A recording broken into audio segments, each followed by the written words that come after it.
banks could not repay all the depositors if they had to.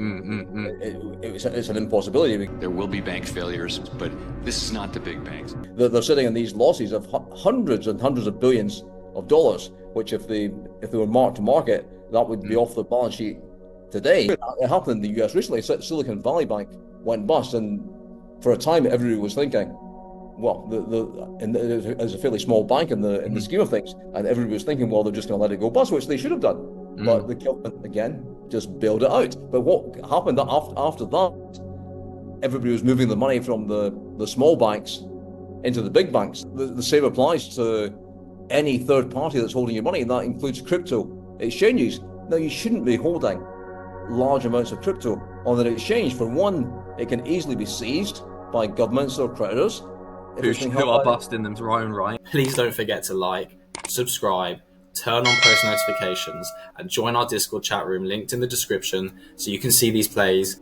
and get in these opportunities when we do. In these big banks, which are all basically bankrupt anyway. These banks could not repay all the depositors if they had to.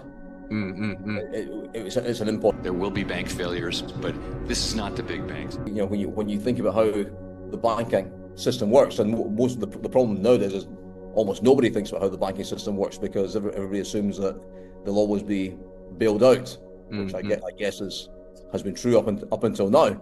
But if you look at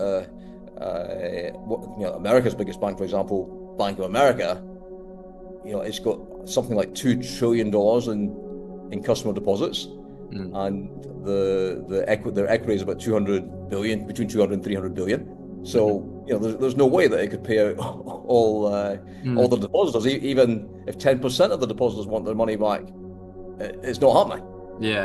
And every bank is very similar to that. And in addition, all these banks have invested heavily in government bonds, mortgage bonds, which have all fallen substantially in price in the last couple of years. So they're all sitting with huge losses that they're not marking the market. They're not recording. They're keeping them at the value of the bottom up, because they say, well, eventually they're going to go back to par.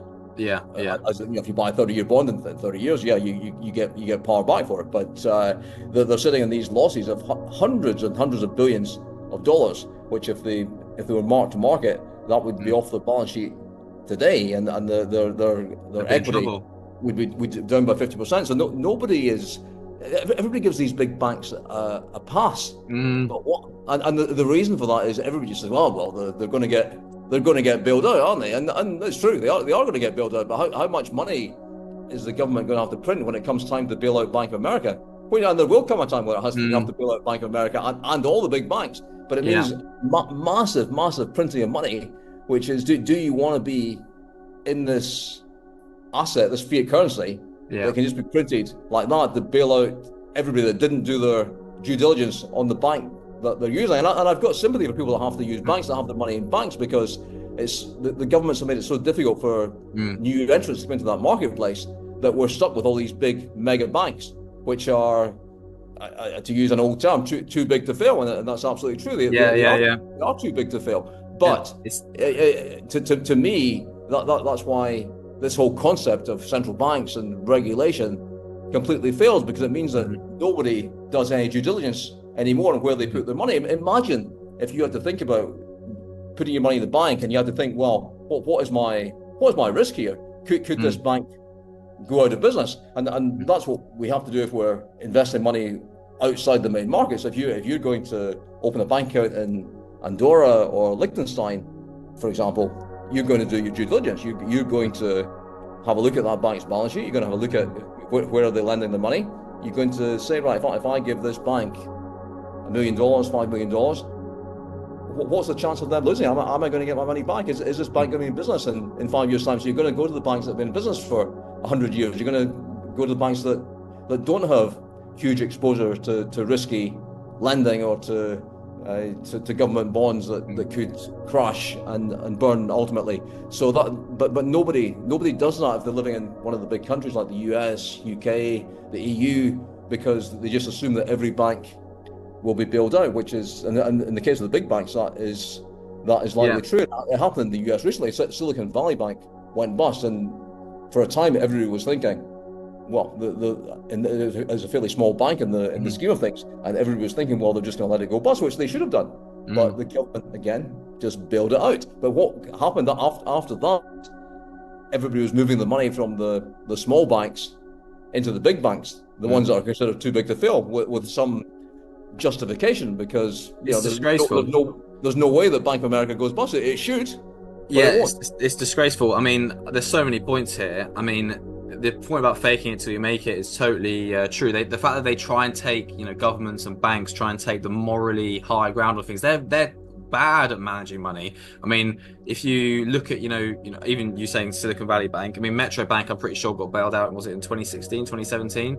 And I was there, and I was, people was all worried that they were going to lose everything, and you should be worried. I mean, even people taking FTX, for example, yes, they were doing extremely dodgy things, and they were scamming on a number of levels, but effectively they were basically trying to fake it until they made it as well. They were growing so fast that they were, everyone then pulled out their money. Imagine, like exactly as you say, imagine if everyone pulled their money out of certain banks that we are looking at here. It's yes, and you mentioned FTX, but the same applies to any third party that's holding your money, and that includes crypto exchanges. Now, you shouldn't be holding large amounts of crypto on an exchange. For one, it can easily be seized by governments or creditors who are busting them to their own right.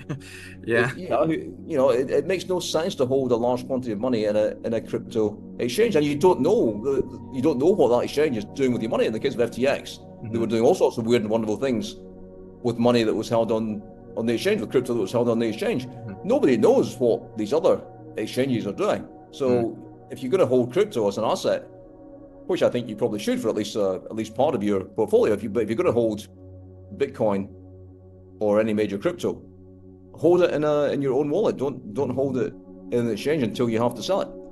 But again, because it's so easy to keep your crypto in the exchange, it's easy to keep your money in the bank because we only need to use debit cards, credit cards, whatever to pay for things, particularly with in these days of online purchases. It's easy to use these big organizations, but it's not risk-free. And the way they treat their customers, if they, even if they don't have any, evidence on certain things, they treat people like, terrorists, for white collar stuff, who might even be innocent in their own right, and then you can't even fund your own defense because, like you say, your money's in the bank, it's frozen. Well, with all these anti-money laundering rules that we're all subjected to nowadays, and they're complete nonsense, because anyone who is actually involved in a business that needs to do that finds a workaround for these rules easily. So all they end up doing is inconveniencing everybody else.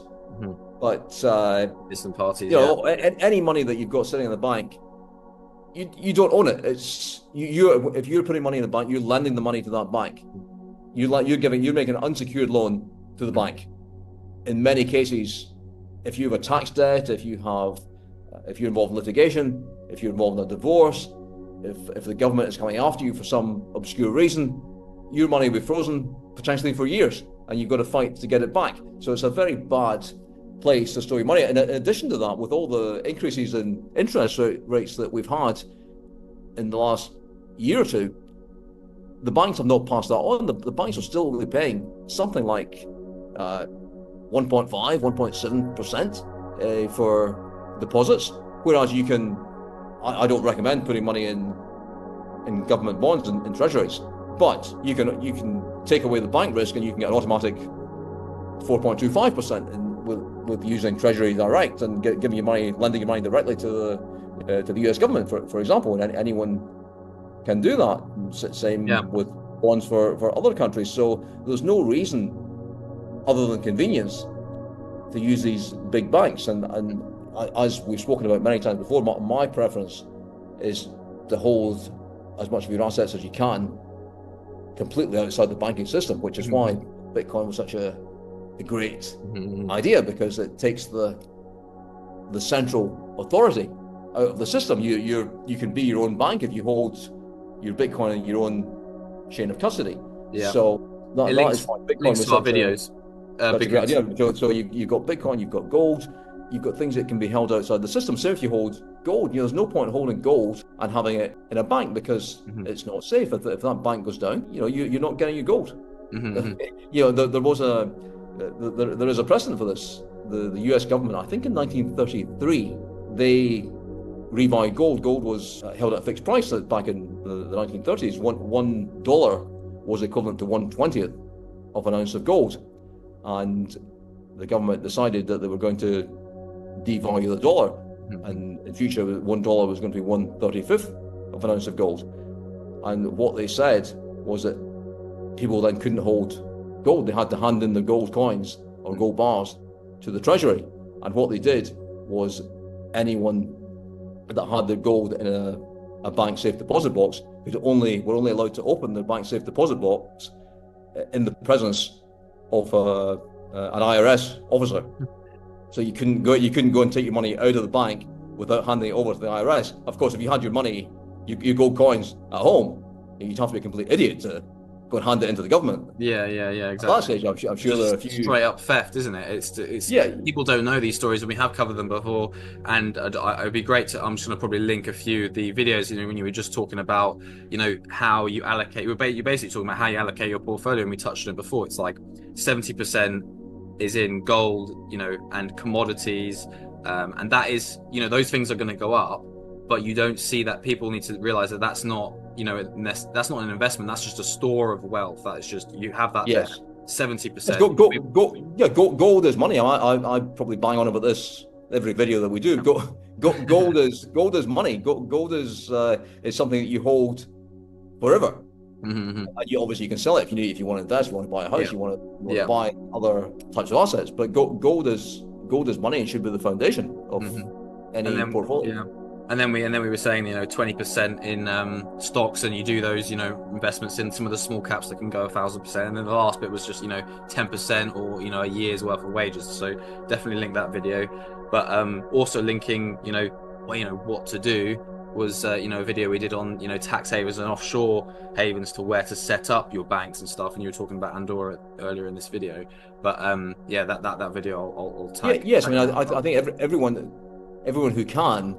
And for people who have the sufficient wealth, they should certainly be banking outside their home country. I mean, who wants to have all the wealth in a bank account in socialist Canada or socialist United Kingdom or even the United States? You want to have at least a portion of your wealth in an offshore account in places like Singapore, Hong Kong, Andorra, Liechtenstein, places that your government can't get their hands on it very easily.